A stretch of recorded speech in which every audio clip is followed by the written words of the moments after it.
자린고비 이야기. 옛날 충주 고을에 자린고비라는 구두쇠 영감이 살고 있었어요.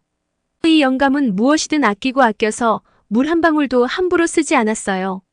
그가 얼마나 치사하고 작은 것까지 신경을 쓰는지 마을 사람들 사이에서는 자린고비라는 별명이 붙을 정도였죠. 자린고비는 평생 동안 아무리 작은 돈이라도 결코 낭비하지 않았고 그렇게 살아서 부자가 된 사람이었어요. 하지만 그 부유함을 자랑하기는커녕 더 철저하게 자신의 돈을 지켰죠. 하루는 자린고비가 툇마루에 앉아 느긋하게 시간을 보내고 있었어요. 푸른 하늘에 드문드문 구름이 떠 있고 뜨거운 삼복더위가 마을을 지글지글 태우는 그런 날이었죠. 자린고비는 등 뒤로 땀이 흘러내리는 걸 느끼면서도 절대 부채질을 하지 않고 참았어요. 그때 눈에 들어온 게 바로 장독대였어요. 장독 위에 커다란 왕파리 한 마리가 앉아 있더군요. 그런데 그 파리가 자린고비가 애지중지하던 된장을 빨아먹고 있는 것이 아니겠어요. 이런 도둑놈 같은 파리가 내 된장을 먹어. 자린고비는 깜짝 놀라며 눈을 부릅떴어요. 당장 신발 뒤축을 질질 끌며 달려나가 그 왕파리를 잡으려 했죠. 왕파리를 잡으면 된장 한 방울이라도 뱉어내게 하고 싶었던 겁니다. 그런데 왕파리는 자린고비의 손이 닿기도 전에 날아올라 고갯마루 위에 큰 바위에 앉았어요. 자린고비는 포기할 생각이 없었어요. 내 된장을 먹고도 도망치다니 그냥 두고 볼 수 없지. 자린고비는 이를 악물고 고갯마루까지 달려갔어요. 숨이 턱까지 차오르는데도 왕파리를 잡겠다는 일념 하나로 내달렸죠. 하지만 왕파리는 자린고비가 손을 뻗는 순간 또 한 번 날아올랐어요. 자린고비는 허탈했지만 포기하지 않고 그 뒤를 쫓았어요. 마침내 왕파리를 붙잡은 자린고비는 손바닥 위에서 살며시 파리 다리를 살펴봤어요. 작은 파리 다리 끝에 묻은 된장. 한 방울을 조심스럽게 떼어내는 자린고비의 손길이 마치 보물을 다루듯 섬세했죠. 그가 그토록 아끼는 된장이었으니까요. 이걸 그냥 버릴 순 없지. 자린고비는 파리를 멀리 던져버리고 손바닥 위의 된장을 집으로 돌아가는 길에 혀로 살짝 핥아먹었어요. 달큰한 된장의 맛이 자린고비의 입안을 채웠죠. 그 순간 삼복더위가 무섭게 그를 덮쳐왔어요. 이마에 땀방울이 맺히고 숨소리가 무겁게 느껴졌어요. 자린고비는 허리춤에서 부채를 꺼냈어요. 하지만 부채를 펼쳐들고 나서도 망설였어요. 이 부채를 너무 많이 쓰면 낡아버리겠지. 그는 이렇게 생각하고는 부채를 나뭇가지에 걸어두었어요. 그런 다음 고개를 좌우로 흔들며 시원한 바람을 느끼려 했죠. 마침 그때 지나가던 허 영감이 자린고비의 행동을 보고 크게 웃으며 물었어요. 아니, 자린고비 영감. 부채는 손으로 붙여야 시원하지 않소? 자린고비는 빙그레 웃으며 대답했어요. 허허 영감. 그리하면 부채가 닳지 않겠소. 고개를 흔들면 모가지 뼈도 운동이 되고 부채도 닳지 않으니 일거양득 아니겠소? 허 영감은 웃음을 참지 못하고 고개를 저으며 자리를 떠났어요. 자린고비의 철저한 절약 정신에 감탄하지 않을 수 없었죠. 자린고비가 집으로 돌아오니 마침 며느리가 쌀을 사고 있었어요.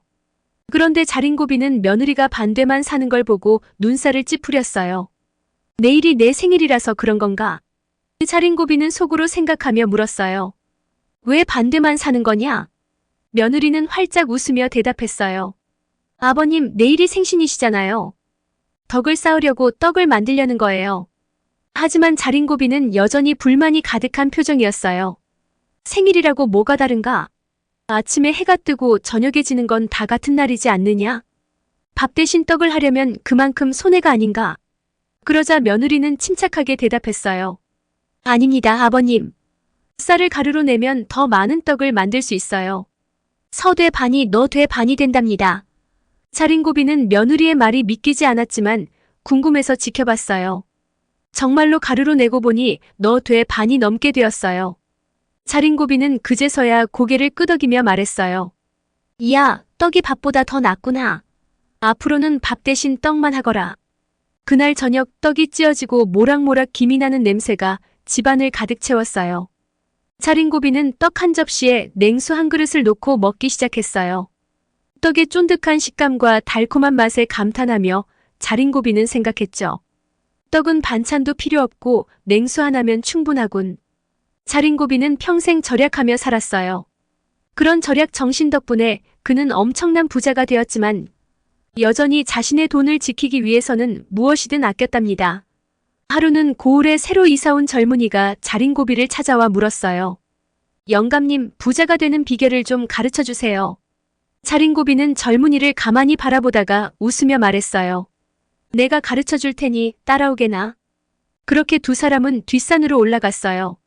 산꼭대기에서 자린고비는 큰 소나무를 가리키며 말했어요. 저 나무가지에 매달려 보게. 젊은이는 영감님의 말이라 믿고 나무가지에 올라가 매달렸어요. 자린고비는 아래에서 젊은이를 올려다보며 말했어요. 이제 한 손을 놓아보게나. 젊은이는 무서웠지만 자린고비의 말을 믿고 한 손을 놓았어요. 그 순간 젊은이는 공포에 질려 외쳤어요. 어이구, 영감님. 떨어지면 죽겠어요. 자린고비는 차분하게 대답했어요. 그래, 떨어지면 죽지. 하지만 부자가 되려면 돈을 놓지 말고 꼭 붙잡아야 하네. 돈이 들어오면 절대 놓지 말고 꼭 쥐고 있어야 부자가 되는 걸세. 젊은이는 그제서야 자린고비의 말을 이해했어요. 부자가 되기 위해서는 돈을 벌어서 함부로 쓰지 말아야 하는구나. 그는 고개를 끄덕이며 감사의 인사를 전했답니다.